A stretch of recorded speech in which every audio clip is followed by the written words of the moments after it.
Here's a 3-minute tutorial to make the perfect twice baked potatoes.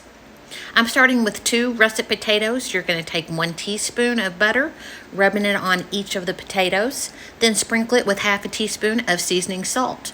Wrap those potatoes up in their own little foil packages. Here we go with the second one. Little bit of butter,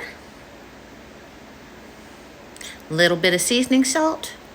Wrap it up, and I'm going to stick these in my cast iron skillet, put them in a 350-degree oven, and let them bake for 1.5 hours to 2 hours until they're tender. Once they're tender, pull them out, and we're going to make these cuts along the top. That's going to be large enough for me to be able to use my spoon to scoop out the pulp.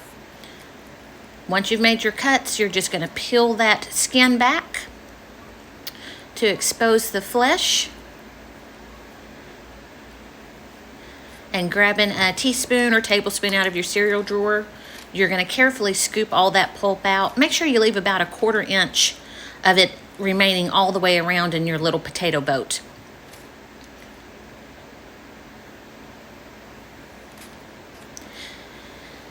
Now I'm putting my boats back on what I'm going to bake it in, and scrape the goodies out of those foil wraps. That's got your butter and seasoning salt in it.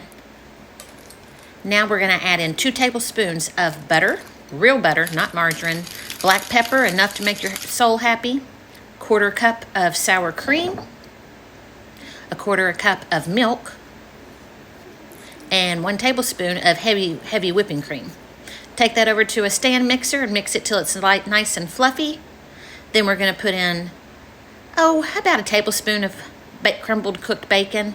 We've got 1/2 cup of cheddar, 1/4 of mozzarella, and then I'm putting in some green onions. Make sure to reserve enough of the bacon, the cheese, and the green onions, because we'll be using that as a topper as well.